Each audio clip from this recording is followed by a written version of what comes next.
तो चलिए आज आपको हम 12th क्लास के बायोलॉजी का तीसरा चैप्टर, कहने का मतलब मानव जनन, ठीक है। इससे पहले आपको चैप्टर 1, 2 का ऑब्जेक्टिव क्वेश्चन बता चुके हैं, पहले लिस्ट में जाके देख लीजिएगा जो लोग नहीं देखे हैं।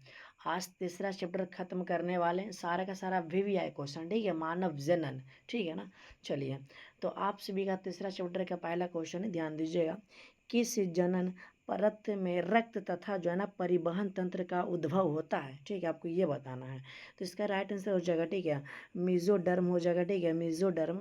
ऑप्शन नंबर आप बी याद रखिएगा। चलिए अगला क्वेश्चन ध्यान दीजिएगा, 2 नंबर क्वेश्चन आप सभी के सामने आता है। निम्नलिखित में कौन द्विगुणित संरचना, आपको ये बताना भाई कि निम्नलिखित में से ना कौन द्विगुणित संरचना है। तो शुक्राणु अंडाणु नहीं होगा। चलिए आपको हम बताते हैं द्विगुणित संरचना कौन है।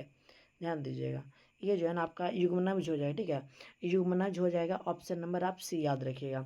चलिए अगला क्वेश्चन 3 नंबर है, ध्यान दीजिएगा, ठीक है, 3 नंबर क्वेश्चन, ठीक है ना। देखिए शुक्राणु किसकी मदद से जोना पेल्यूसिड को जो है ना विभेदित करता है। आपको ये बताना है कि शुक्राणु किसकी मदद से जो है ना जोना पेल्यूसिड को जो है ना विभेदित करता है, किसकी मदद से। तो याद रखिएगा 3 नंबर का हो जाएगा ना एक्रोसोम से शराब से, ठीक है, ऑप्शन नंबर ए हो जाएगा। अगला क्वेश्चन ध्यान दीजिएगा, 4 नंबर क्वेश्चन है कि एक स्वस्थ महिला के पूरे जीवन काल में, माने एक महिला जो है ना वो अपना पूरा के पूरा जीवन काल में कितना अंडा भाई है ना बना सकती है, ठीक है। तो ये जो है ना लगभग आपका 400 अंडा ना एक महिला अपना पूरा जीवन काल में बना सकती है, ठीक है ना, याद रखिएगा। चलिए अगला है ना गैस्टुलेशन, ठीक है। गैस्टुलेशन वह प्रक्रिया जिसमें क्या होता है, आपको ये बताना है कि गैस्टुलेशन है ना वह प्रक्रिया जिसमें क्या होता है, जिसमें होता है ना कि कोशिकीय गतियाँ होती, क्या होती, कोशिकीय गतियाँ। ऑप्शन नंबर आप सी याद रखिएगा। 6 नंबर क्वेश्चन है कि स्तनधारियों में निषेचन की क्रिया संपन्न होती है। स्तनधारी कहने का मतलब समझ रहे हैं ना भाई। चलिए मादा, तो मादा में क्या होता है फैलोपियन नलिका, जिसे फैलोपियन नलिका ट्यूब बोलते हैं। ऑप्शन नंबर आपका सी हो जाएगा। आप लोग क्लास को ध्यान से देखिएगा, मज़ा आ जाएगा और सारा का सारा क्वेश्चन एकदम VVI क्वेश्चन है, ठीक है ना। चलिए अगला क्वेश्चन है, ठीक है, सर्टोली है ना, सर्टोली कोशिकाओं का है ना नियम कौन से पिट्यूटरी हार्मोन से होता है, ठीक है। आपको ये बताना है कि सर्टोली कोशिकाओं का जो नियमन होता है ना वो कौन सा पिट्यूटरी हार्मोन से होता है। तो 7 नंबर का हो जाएगा है ना, ए हो जाएगा, FSH से हो जाता है ना। ऑप्शन नंबर आप ये याद रखिएगा। चलिए 8 नंबर क्वेश्चन है, ध्यान दीजिएगा, ठीक है ना। देखिए अगला कोशिकीय अवस्था में भ्रूण क्या कहलाता है। कोशिकीय अवस्था में जो आपका भ्रूण है ना वो क्या कहलाता है, मौरूला कहलाता है। क्या कहलाता है, मौरूला। ऑप्शन नंबर आप बी याद रखिएगा, है ना। 8 नंबर का बी हो जाएगा। चलिए 9 नंबर क्वेश्चन आप लोग ध्यान दीजिएगा, और 9 नंबर इजी क्वेश्चन है ना। क्या सशक्त मनुष्य एवं अन्य जो है ना क्या प्लेसेंटल स्तनियों में अंडे का निषेचन होता है ना, अंडे का निषेचन होता है। तो मेरे भाई ये जो होता है ना, कुछ भी रहे, मनुष्य की बात कर दिया ना तो मनुष्य माने मादा भी हो सकता है, ठीक है। तो ये जो होता है फैलोपियन नलिकाओं में होता है। ऑप्शन नंबर आप भी याद रखिएगा। चलिए 10 नंबर क्वेश्चन ध्यान दीजिएगा, सर्टोली कोशिकाएं सहायक हैं। देखिए सर्टोली कोशिकाएं जो सहायक होता है ना वो किसके लिए, चलिए एंजाइम उत्पादन के लिए नहीं होता है ना। सर्टोली जो होता है ये जो होता है शुक्राणुओं के परिपक्व के लिए होता है, ठीक है ना, याद रखिएगा। 11 नंबर क्वेश्चन आपसे के सामने है, अंडाणु के भेदने से पूर्व शुक्राणु का परिपक्व क्या कहलाता है। मतलब अंडाणु के जो है ना भेदने से पहले, ठीक है, शुक्राणु का परिवहन क्या कहलाता है। तो शुक्राणु का जो परिवहन है ना क्या कहलाता है, कैपिसिटेशन कहलाता है। क्या कहलाता है, कैपी है ना, कैपिसिटेशन, याद रखिएगा। ऑप्शन नंबर ए हो जाएगा। चलिए 12 नंबर क्वेश्चन आप लोग ध्यान दीजिएगा। देखिए फैलोपियन नलिका का अंडाशय से है ना क्या निकटस्थ भाग होता है, मतलब उसके निकट वाला भाग क्या होता है ना। फैलोपियन नलिका का जो अंडाशय से जो निकट वाला भाग होता है ना वो क्या होता है, वो जो होता है ना मेरे भाई वायु कोष्टिका होता है। क्या होता है, वायु कोष्टिका, याद रखिएगा। 13 नंबर क्वेश्चन है ना, याद रखिए। अनुवांशिक कूट में कितने कूट होते हैं, आपको ये बताना है कि अनुवांशिक कूट में कितने कूट होते हैं। तो 64 होता है। कितना होता है, 64। ऑप्शन नंबर डी याद रखिएगा। चलिए 13 नंबर क्वेश्चन है, देखिए द्विगुणित संरचना है, देखिए द्विगुणित संरचना होता है तो आपको युग्मनज बोले थे, किस में बोले थे, बताए थे ना, याद है ना, युग्मनज में जो है ना आपका द्विगुणित संरचना पाया जाता है, ऑप्शन नंबर बी हो जाएगा। चलिए जिब्रेलिन क्या, देखिए जिब्रेलिन जो है ना एक प्रकार का हार्मोन होता है, और कौन सा हार्मोन होता है, यह पादप हार्मोन होता है, ठीक है, तो आप याद रखिएगा ऑप्शन नंबर ए हो जाएगा। चलिए 16 नंबर क्वेश्चन ध्यान दीजिएगा, देखिए 16 है, इनमें से है ना, इनमें से कौन नर युग्मक से संयोजन करके भ्रूणपोष बनाता है, नर, देखिए अब क्या आ गया नर, और गाय भी क्या आपका मादा, तो पहला तो मिल गया, गाय भी क्या दूसरा, तो दूसरा माने द्वितीय केंद्रक हो जाएगा, ऑप्शन नंबर डी याद रखिएगा, ठीक है, ऑप्शन नंबर डी। चलिए अब हम चलते हैं, कितना 16 नंबर हो गया ना, चलिए 17 नंबर क्वेश्चन की तरफ चलते हैं, ध्यान दीजिएगा, है ना, मादा मानव के अंडाशय से, है ना, अंडों का निकलना क्या कहलाता है, जो मादा मानव है ना, स्त्री है ना, वहाँ से जब अंडाशय निकलता है भाई, तो अंडा जो ना अंडाशय से क्या अंडा निकलता है, ठीक है, तो अंडा का निकलना क्या कहलाता है, ये जो कहलाता है ना क्या अंडोत्सर्जन है ना, अंडोत्सर्ग कहलाता है, ठीक है, क्या अंडोत्सर्ग कहलाता है, ऑप्शन नंबर सी हो जाएगा। चलिए 18 नंबर क्वेश्चन ध्यान दीजिएगा, है ना, क्या लेडिन कोशिकाएं पाई जाती है, ठीक है, लेंडिन कोशिकाएं पाई जाती है, तो देखिए आपको हम बता देना चाहते हैं 18 नंबर का क्या हो जाएगा, चलिए ये ब्रिसन में नहीं होता, चलिए 18 नंबर का आप लोग ध्यान दीजिएगा, 18 नंबर का जो हो जाएगा ना, देखिए इसका जो हो जाएगा वृषण की शुक्र है ना, शुक्र जनन नलिका में, याद रखिएगा। चलिए 79 नंबर है कि मानव में निषेचन होता है, देखिए मानव माने मादा की बात कर रहा, तो इसमें जो निषेचन होता है ना वो फैलोपियन नलिका में होता है, ऑप्शन नंबर डी याद रखिएगा, ठीक है ना। चलिए अब 20 नंबर क्वेश्चन आपसे के सामने आता है ना, कि मानव शुक्राणु के एक्रोसोम का निर्माण होता है, मानव शुक्राणु का ना एक्रोसोम का निर्माण कहाँ होता है, तो जहाँ जितना भी चीज़ भी निर्माण होता है ना आपका गोल्जी काय द्वारा होता है, किसके द्वारा, गोल्जी काय के द्वारा, इस बात को हमेशा याद रखिएगा। चलिए अगला क्वेश्चन आता है 21 नंबर, ठीक है ना, कि क्या सरटोली कोशिकाएं पाई जाती है, अभी जस्ट बोले थे सर्टी जो है ना सरटोली कोशिकाएं पाई जाती है, ये वृषणों में पाई जाती है ना। चलिए ऑप्शन नंबर भी याद रखिएगा। अगला है कि मानव मादा में गर्भ काल है, मादा माने स्त्री है ना, तो मादा क्या मानव मादा में गर्भ काल जो होता है यह जो है ना 9 महीना का होता है, 9 महीना के बाद जो है ना बच्चा फिर पैदा हो जाता है ना, याद रखिएगा।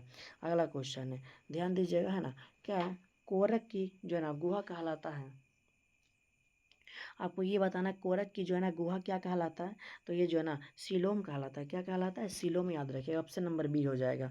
चलिए अगला क्वेश्चन आपसे के सामने आता है कि जो है ना स्तनपायी जीवों में नर हार्मोन की उत्पत्ति कहाँ होती है, नर हार्मोन की, जो स्तनपायी जीव होते हैं ना उसमें नर हार्मोन का उत्पत्ति कहाँ होता है, ये जो होता है ना अंडकोश में होता है, ठीक, अंडकोश में होता है, है ना, बी याद रखिए। अगला क्वेश्चन है कि नर जनन कोशिका शुक्राणु उत्पन्न करता है, माने जो नर जनन कोशिका होता है ना मेरे भाई वो शुक्राणु उत्पन्न करेगा, शुक्राणु जनन के द्वारा करेगा, सिंपल है ना भाई। चलिए अगला क्वेश्चन है 26 नंबर है, क्या है ध्यान दीजिएगा, है ना, क्या क्या एमेनियो ओ क्या एमेनियो ओसेस्टिसिन है ना द्वारा विश्लेषण होता है, ठीक है, आपको ये बताना है कि क्या है ना एमनियो क्या है सेंटेंसिस द्वारा विश्लेषण होता है। तो 26 नंबर का देखिए भाई क्या बोले बायोलॉजी में ऐसा ऐसा शब्द आता है ना बोल नहीं पाते हैं, तो प्रोटीन के अमीनो अम्ल है ना, ऑप्शन नंबर आपसे याद रखिएगा। चलिए अब 27 नंबर क्वेश्चन की तरफ चलते हैं, आप लोग ध्यान दीजिएगा 27 नंबर क्वेश्चन, ठीक है ना, देखिए कि परिपक्व मादा युग्मक बनाने की प्रक्रिया क्या है, माने कि परिपक्व माने पूरा तरह से, है ना, मादा युग्मक बनाने की प्रक्रिया है यह जो है ना अंडजनन है, क्या कहलाता है, अंडजनन कहलाता है, याद रखिएगा, ऑप्शन नंबर आपका डी हो जाएगा। अगला क्वेश्चन है देखिएगा, यौवनारंभ के समय प्रथम आवर है ना क्या अर्तव चक्र कहलाता है, जो यौवनारंभ होता है ना उसके जो प्रथम रहता है ना भाई वो क्या कहलाता है, अर्तव चक्र, ये क्या कहलाता है अर्तव चक्र, तो मेरे भाई ये जो कहलाता है ना आपका याद रखिएगा, क्या रज्जो दर्शन कहलाता है, याद रखिएगा, ठीक है ना। अगला क्वेश्चन आपसे के सामने आता है कि है ना ग्राफियन है ना क्या फॉलिकल है ना, ग्राफियन फॉलिकल पाए जाते हैं, आपको ये बताना है कि ग्राफियन फॉलिकल पाए जाते हैं ये जो है ना मेढक के अंडाशय में पाए जाते हैं, इस बात को हमेशा याद रखिएगा। अगला आ गया मेरे भाई क्या प्रोजेक्ट कंट्रोल है ना, क्या हार्मोन का स्रावन होता है। आपको ये होता है ना कि प्रोजेक्ट कंट्रोल हार्मोन जो है ना उसका स्रावन कहाँ से होता है, कॉपर से, है ना, क्या ल्यूटियम से, है ना, ल्यूटियम से। याद रखिएगा ऑप्शन नंबर सी हो जाएगा। चलिए 31 नंबर क्वेश्चन है ना, कैपिटल कोशिका दर्शाता है ना, कैपिटल कोशिका क्या दर्शाता है, ये जो दर्शाता है ना भाई, क्या बात है ना, क्या एंडोमाइटोसिस तथा जो है ना बहुगुणिता दर्शाता है, ठीक है, एंडोमाइस क्या माइटोसिस तथा जो है ना बहुगुणिता दर्शाता, ऑप्शन नंबर डी हो जाएगा। चलिए 32 नंबर क्वेश्चन ध्यान दीजिएगा। क्या अंडोत्सर्जन की प्रक्रिया किसके प्रभाव से होती है, अंडोत्सर्जन मैंने बाहर निकलता है अंडा, है ना, किसके प्रभाव से, तो ये जो है ना एल एच के प्रभाव से, ऑप्शन नंबर ए याद रखिएगा। चलिए 33 नंबर क्वेश्चन ध्यान दीजिएगा। और हाँ, अगर आपको मज़ा आ रहा है ना क्लास करने में, तो फिर आप लोग वीडियो को लाइक करने में कंजूसी मत करिए, ठीक है। और हाँ, एक प्यारा सा कमेंट जरूर करिए कि आपको कैसा लगता है मेरा वीडियो, है ना। देखिए आगे क्या, गैमिट निर्माण को क्या कहते हैं, जो गैमिट निर्माण होता है ना उसी का बोलते हैं मेरे भाई गैमीटोजेनिसिस बोलते हैं, ठीक है, क्या बोलते हैं, गैमीटोजेनिसिस बोलते हैं ना, याद रखिए ऑप्शन नंबर ए हो जाएगा। चलिए 34 नंबर क्वेश्चन आप लोग ध्यान दीजिएगा। 34 नंबर है ना भाई, कि पूर्ण विकसित जंतुओं में सभी संरचनाएं विकसित होती हैं, माने पूर्ण माने जो पूरी तरह से होता है ना भाई, उसमें क्या होता है, उसमें जो रहता है ना जनन स्तरों के द्वारा, किसके द्वारा, जनन स्तरों के द्वारा, याद रखिएगा। चलिए 35 नंबर क्वेश्चन की तरफ चलते हैं, आप लोग ध्यान दीजिएगा। 35 नंबर है, देखिए स्तनपायी जीवों में भ्रूण की जो है ना क्या है भाई, एले क्या एलेंटोइस किस में सहायता करती है, ठीक है, एलेंटोइस जो है ना किस में सहायता करती है, स्तनपायी जीवों में, ठीक है। तो 35 नंबर का हो जाएगा पोषण में, किस में करता है भाई, पोषण में, याद रखिएगा ऑप्शन नंबर डी हो जाएगा, पोषण, है ना। चलिए अगला क्वेश्चन है, ग्राफियन पुट्टिका पाई जाती है, आपको यह था ना ग्राफियन जो है ना पुट्टिका पाई जाती है, तो ये जो पाई जाती है ना स्तनियों के अंडाशय में, ठीक है, ऑप्शन नंबर आपका डी हो जाएगा। चलिए अगला क्वेश्चन है 37 नंबर, ध्यान दीजिएगा कि जनन अंग विकसित होते हैं, बताइए भ्रूणीय किससे, किसमें मेरे भाई, किससे होता है, ये बताना। ये जो होता है ना भाई, अभी बताए थे जस्ट कि मिसोडर्म से होता है, किससे होता है, मिसोडर्म से, ऑप्शन नंबर सी याद रखिएगा। चलिए अगला क्वेश्चन आपसे के सामने आता है 38 नंबर, ध्यान दीजिएगा कि भ्रूण के अंदर कोशिका समूह में पाए जाने वाली, है ना, विशेष प्रकार की कोशिकाएं कहलाती है, तो विशेष प्रकार की जो कोशिकाएं हैं ना वो स्टेम सेल कहलाती है, क्या कहलाती है, स्टेम सेल, याद रखिएगा। अगला है, चलिए कैपिसिटेशन, है ना, एक प्रकृति की क्रिया है जो होती है भाई, किस में होती है, कैपिसिटेशन किस में होता है, क्रिया होता है, प्राकृतिक क्रिया है, ठीक है। और ये जो होता है ना मादा जनन मार्ग में होता है ना, नर में नहीं, मतलब पुरुष में नहीं होता, ये मादा में आपका होता है, ठीक है। चलिए 40 नंबर क्वेश्चन ध्यान दीजिएगा, निषेचन आंतरिक होता है, ये जो है ना निषेचन आंतरिक जो होता है आपका, ये सार्क में होता है, सार्क में, ऑप्शन नंबर आपका बी हो जाएगा, इस बात को हमेशा याद रखिएगा।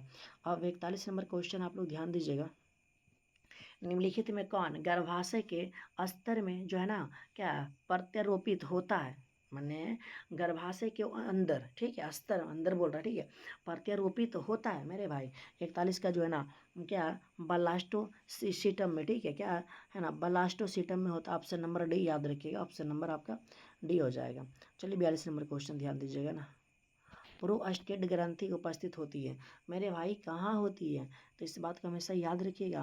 42 नंबर का क्या हो जाएगा, ये जो होता है ना मूत्र मार्ग के चारों ओर रहता है, मूत्र मार्ग के चारों ओर क्या रहता है भाई, प्रोस्टेट ग्रंथि पाया जाता है ना। चलिए अब अगला क्वेश्चन आप लोग ध्यान दीजिएगा,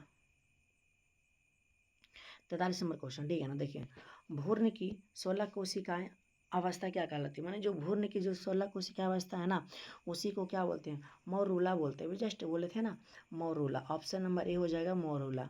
चलिए 44 नंबर क्वेश्चन आप लोग ध्यान दीजिएगा, और स्तनधारियों में वृषण उदर गुहा के बाहर वृषण कोष पाए जाते हैं, ठीक है। तो ये जो है ना शुक्राणु जनन के लिए, किसके लिए, शुक्राणु जनन के लिए पाए जाते हैं। चलिए 45 नंबर क्वेश्चन ध्यान दीजिएगा, ठीक है, कि स्त्रियों में जो है ना रजोनिवृत्ति की आयु होती है, स्त्री में जो है ना रजोनिवृत्ति की जो होती है वो 50 वर्ष तक, याद रखिए, ठीक है, 50 वर्ष तक। चलिए अब 46 नंबर क्वेश्चन ध्यान दीजिएगा, देखिए 46 है ना, कि मासिक चक्र के दरमियान किस दिन जो है ना अंडोत्सर्जन होता है, कौन सा दिन होता है अंडोत्सर्जन, माने जो है ना अंडाशय से अंडाणु बाहर निकलता है, जब पीरियड, जिसे पीरियड बोलते हैं, पीरियड होने के बाद किस दिन बाहर निकलता है अंडा, तो मेरे भाई वो जो निकल जाता है ना 12वें से 14वें दिन ये बाहर निकल जाता है। इस बात को हमेशा याद रखिए, इसका कोई जो है ना टाइम फिक्स नहीं है ना, इस बात को हमेशा याद रखिएगा, किसी भी वक्त निकल सकता है। देखिए अगला, मनुष्यों के निषेचित अंडाणुओं में विभाजन प्रारंभ होता है। ये जो होता है ना मेरे भाई, आपका जब अंडा फैलोपियन नली में होता है तभी होता है मेरे भाई विभाजन, ऐसे नहीं होगा। चलिए 48 नंबर क्वेश्चन ध्यान दीजिएगा। मानव भ्रूण संरक्षित रहता है, मानव भ्रूण जो संरक्षित रहता है ना मेरे भाई, वो क्या है, एमनियोटिक गुहा में, है ना, एमनियोटिक गुहा में रहता है। ऑप्शन नंबर वी याद रखिएगा। 49 नंबर है ना, देखिए नर हार्मोन्स की उत्पत्ति कहाँ होती है मेरे भाई, नर माने पुरुष है ना, वृषण में ना होगा भाई। चलिए वृषण में। 50 नंबर क्वेश्चन आप लोग ध्यान दीजिएगा। देखिए 50 है, एक्रोसोम इनमें से किसमें जो है ना संभव है, ठीक है, किसमें संभव है पता है ना भाई। चलिए ये जो है ना मानव शुक्राणु के सिर का है ना, मानव शुक्राणु का सिर का याद रखिएगा, 50 का हो जाएगा। चलिए अब अगला क्वेश्चन आता है आपसे के सामने, ध्यान दीजिएगा। 51 नंबर क्वेश्चन, ठीक है, सारा का सारा वीवीआई क्वेश्चन है। इनमें से कौन से तकनीक पात्रे निषेचन के अंतर्गत नहीं आती है, कौन से, तो 51 नंबर का हो जाएगा ये जो ना अंतःगर्भाशय युक्त हो जाएगा, ऑप्शन नंबर डी।